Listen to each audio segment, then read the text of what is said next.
your parents supporting you, or like even your peers, right? Because, dude, I still don't get support from my parents when it comes to this. Because, yeah, like you said, your mom's an immigrant. My dad too. You know, my dad came over here when he was 21. Yeah. My mom at 22 had me at 24.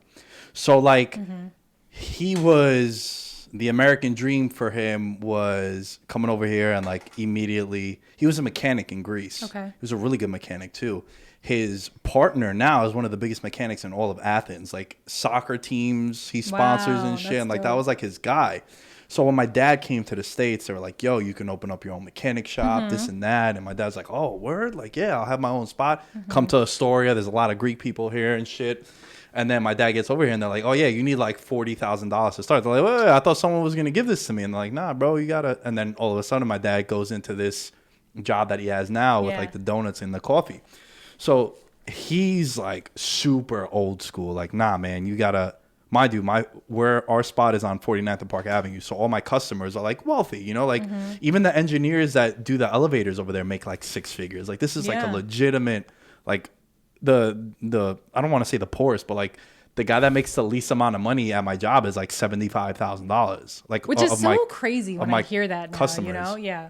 So my dad was like, nah, you need that piece of paper. You need that piece of paper. So they don't get it, right? There's a song called Ghost by Kid Cudi, and he ends the song and he says, I hope they understand that I really understand that they don't understand.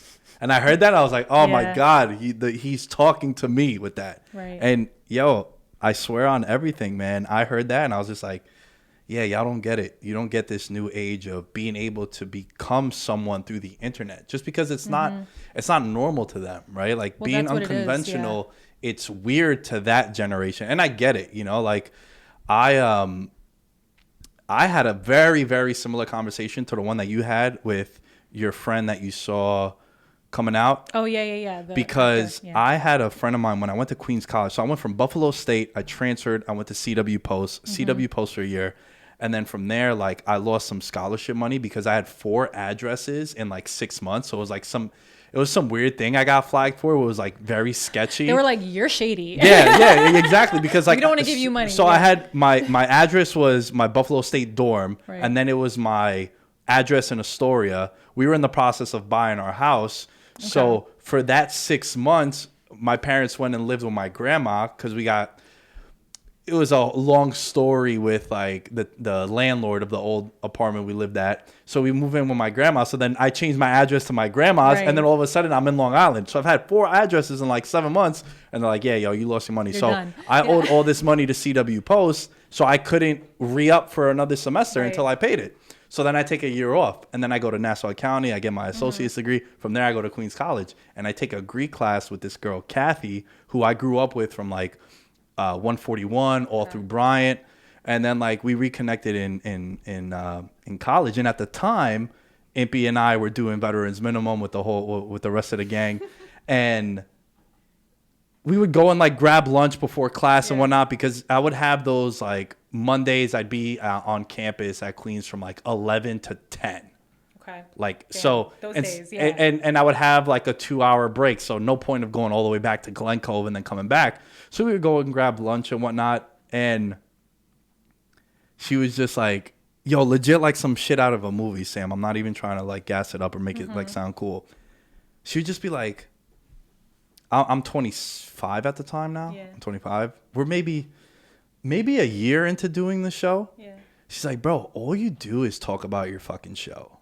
She's like, that's all you do. Anytime we hang out, it's like, yo, my show. She's like, you're doing more research on your show than you are for like your classes. Right. I was like, yeah, yo, it's the only thing that I feel like validated. And I feel like, because I've always been a sports fan, right? I've always been curious. And we were starting to pick up some momentum, you know, like Impy and I, when we were doing the sports betting pod, we had like this article written from like this like really big website in England about like how our show was one of the best sports betting shows in the world. Right. And then like VM started gaining some momentum. And then, yo, I had this literally a scene from a movie. I'm in my class and I'm just like, yo, what am I doing here? Like legit, I have no idea what I'm doing, like at all. Right. And I just grabbed my binder, I put it in my bag, and I just like go to walk out. Now I'm taking a Greek class. My professor's Greek, and it's like an advanced college Greek class. But I did 14 years of after school Greek. So like my Greek is very fluent. Yeah. I could read it. I could speak it really, really well. I can't write it that much because like to say it's a different language. Yeah, and also it's such an asshole language because there's like 7 different ways to write I bet. There's like AI. Like, how do you want to say it though? What was your inflection? Like, what do you mean? It's so crazy. So I go to leave and she's like, where are you going? I was like, I'm out. She's like, where? I was like, nah, I'm out. I'm going straight to the dean's office and I'm withdrawing from the semester. She's like, are you sure? I was like, yeah, I don't even know why I'm here. And the chick Kathy's looking at me like, this motherfucker's really doing what I told him.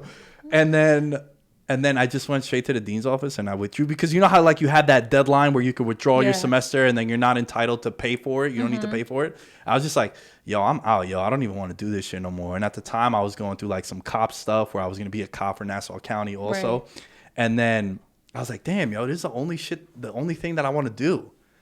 And it was very similar to the experience that you had with your friend there. And look, I don't want to say that I seek validation, but it's nice to hear that people see your work and you have those moments as you're progressing through this grind of chasing what you want to do, where it's like, you know, maybe Sam, you're going 6 months and like nothing's happened. And then some company reaches out to you like, hey, you want to be in a toothbrush commercial or some shit? You're like, oh, you know what? I'm not an asshole for putting all my eggs in this basket. Right. And then 4 months after that, you get a role to like, you know, I saw, I have here in my notes, you appeared on a show on Primetime, right? Yeah. You were in the FBI jacket all swagged out. What show was that? I was NYPD actually, okay, but it was on FBI, on, season 2 of FBI, CBS. That was me. That's popping. So like that had to have been validating when they reached out to you? I mean, yeah. I mean, it's exciting, you know? And I think like validation, like that's an interesting word that, you know, we keep going back and forth on. And I just think like, don't get me wrong. Like when it comes to my career and my art and my craft, like I want to be the best that I can be. I definitely I think it's bullshit when people say that they don't want to be acknowledged for the work that they do. That's a better way of putting it than validation. Acknowledgement, like no, but validation is important because it's important to say that because we're all on this like journey, right? That those things that I mentioned in the beginning of like with my mentor, like with my old boss, like those were moments of validation that I needed at that time. Not even, I don't know, maybe not need is the word, but I felt it and I needed that to keep going honestly till like the next day because I wasn't in a place where I knew so strongly what I wanted to do for me. So yeah, sometimes that validation, I think validation can get in your way in the sense of like, you know, not to like be cocky also, but if I wanted to have done anything else in terms of like, you know, whether it was advertising or like working in media, like I had some really cool internships. Like I worked at MTV for a bit. Like I think I could have done it. Like things like school and all that stuff always came really easy to me. It was something that I didn't have to work at. Whereas like acting was the only thing that challenged me.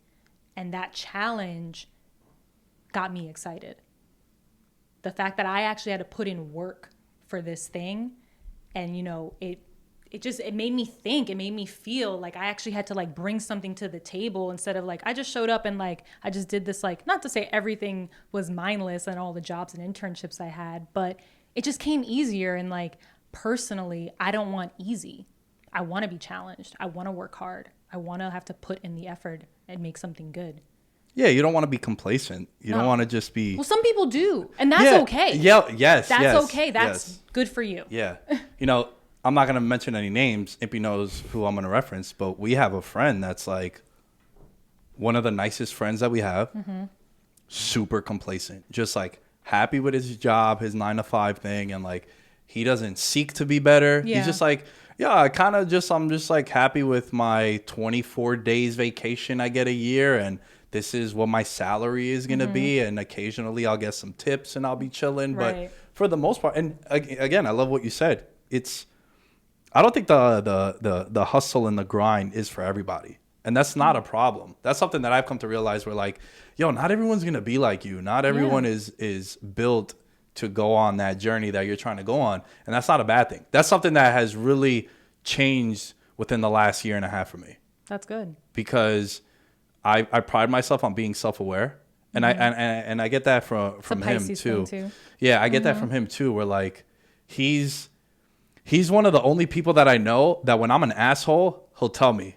And there's no beating around the bush, and that's why I respect him so much. Love that. Yeah, you need people like that in your life who just keep it real with you. Yeah, you know, I had my buddy Alan. I did a show. I released it 2 days ago, but again, at the time that we're recording, I had a doctor from Harvard Med School, and we talked about mental health and suicide. And every single bit of feedback that I got from that, Sam, was tremendous. Everyone was like, yo, so good, so good. Alan, who has a background in journalism and communications, he's like, yo, I absolutely loved it. It was very insightful. He's like, dude, you talked too much. Oh. And I was like, when I edited, I was saying to myself, fuck, yo, I talked too much.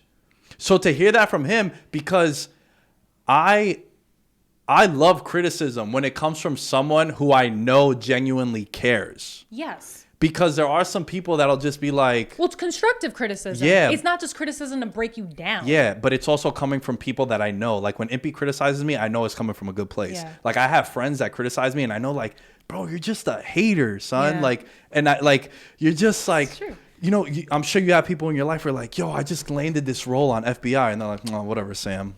Good shit is happening to you. You're like, yo, bro, you can't be happy for me for a little bit? Like, fuck. Yeah. Like, what does... The people who give, they get quieter when you say good news. It's like, yo, you can't be happy for me for, like, just, like, some shit is happening. It's not to, like, shit on you for not having anything happen for you. Right. But it's like, yo, this is something I've worked really, really fucking hard for. Right. And I got some validation and affirmation in this thing that I'm doing. And, like, you're just going to... be like, oh yeah, Sam, good for you.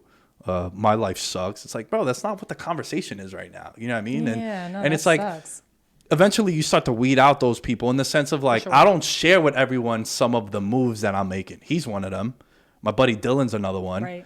And that's really honestly where the list ends. So when Alan told me that, I wasn't taken back by it at all, because Alan, I know what his intentions are. Right. And I know that it's coming from a good place. And also, like, truth hurts sometimes. And you want to get better. Yeah, absolutely. You need to hear that hard truth in order to improve and to grow. Like, you don't, I think a lot of people too, it's true with acting. I'm sure it's true for you. Like, they give so much respect to people who are naturals, I guess I want to say. And like, I'm not saying they don't deserve respect, people who like, they don't really need training, or they don't need, the years of like hard work where, because I'm sure you're not who you are now. I'm sure who you were when you first started doing podcasts is not who you are now. Like your skill level, day and night is an understatement. Yeah. So it's just like, you know what I mean? Like, I think sometimes because like whenever you're doing something that's going to be in the public eye, people have this perception that it's either much easier than it looks, and that just means that the person is doing a really good job if they make it seem seamless. And I just feel like, I don't know where I was going with this, but you need to put in those hours of hard work. Like, what I'm saying is, for most people, it's not going to happen for you overnight. You're not going to be number one or the best at what you do overnight. The people who are, that's 1 in a million, and honestly, they were most likely just really lucky.